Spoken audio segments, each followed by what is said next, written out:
नमस्कार, आप live cities देख रहे हैं। मैं हूं जय शुक्ला।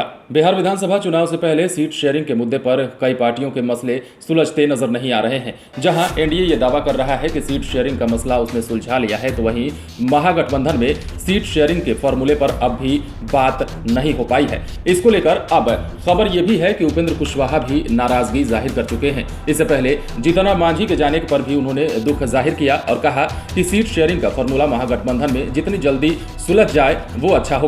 महागठबंधन में बढ़ती तल्खी अब चुनाव में कई चीजें खड़ी कर रहा है, कई सवालों को जन्म दे रहा है। कहा जा रहा है कि क्या महागठबंधन आते चुनाव तक सब कुछ ठीक रख पाएगा? क्या उपेंद्र कुशवाहा को तेजस्वी यादव एक बार फिर मना पाएंगे? जैसे कि रघुवंश प्रसाद को आपने देखा, तेजस्वी यादव पिछले दिनों एम्स में पहुंचे, उन्हें मनाने की कवायदे की गई।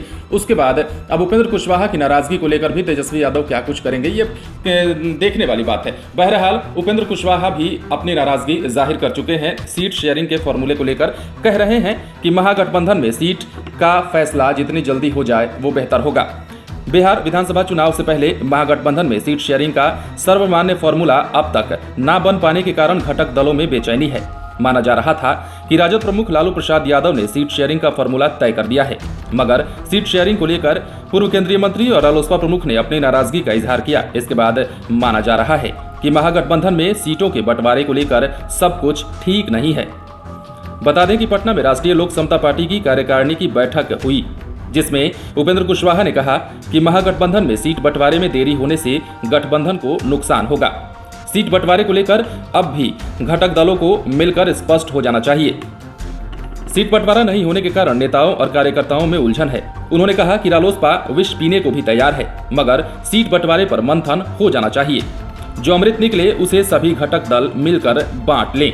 उपेंद्र कुशवाहा ने जीतन राम मांझी के महागठबंधन से अलग होने पर कहा कि मांझी का जाना गठबंधन के लिए दुखद है और हमें नुकसान हुआ है।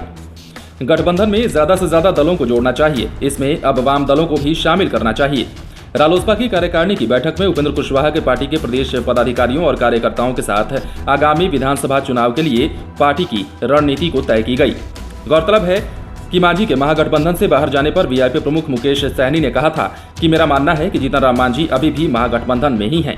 उन्होंने अभी तक किसी दल में जाने का ऐलान नहीं किया है। अगर जाते हैं तो ये उनका फैसला होगा। लेकिन बहरहाल उपेंद्र कुशवाहा के बयान को समझा जा सकता है। उपेंद्र कुशवाहा अप्रत्यक्ष रूप से ही ये कह रहे हैं कि सीट शेयरिंग के फॉर्मूले को जल्द से जल्द अगर महागठबंधन में नहीं सुलझाया गया तो आने वाले दिनों में गठबंधन को इसका खामियाजा भुगतना पड़ेगा, नुकसान होगा। अप्रत्यक्ष रूप से इशारा कह सकते हैं, संकेत कह सकते हैं। उपेंद्र कुशवाहा का अभी अल्टीमेटम के मोड में नहीं आए हैं। जिस प्रकार जीतन राम मांझी पिछले दिनों महागठबंधन को कोर कमेटी बनाने की, कोऑर्डिनेशन कमेटी बनाने की मांग को लेकर जिस तरह से मांग कर रहे थे, अल्टीमेटम दे रहे थे, उस अल्टीमेटम के मोड में अभी उपेंद्र कुशवाहा नहीं आए हैं। लेकिन कह रहे हैं कि नाराजगी जरूर जाहिर कर रहे हैं और कह रहे हैं कि नुकसान हो सकता है महागठबंधन को, नुकसान हो सकता है गठबंधन को, क्योंकि सीट शेयरिंग का फॉर्मूला अभी भी फंसा हुआ है। तेजस्वी यादव लगातार कोशिश कर रहे हैं सभी घटक दलों के सभी नेताओं को मनाने की। इसी कड़ी में वो लालू प्रसाद यादव से भी मुलाकात करने निकले हैं। अब देखना है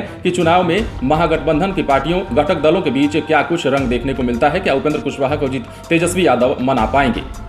अगर आपने हमारे चैनल को सब्सक्राइब नहीं किया है तो सब्सक्राइब कर लीजिए। अगर आप ये वीडियो फेसबुक पर देख रहे हैं तो पेज को लाइक करें। इसके अलावा आप हमें ट्विटर हैंडल पर भी फॉलो कर सकते हैं। नमस्कार।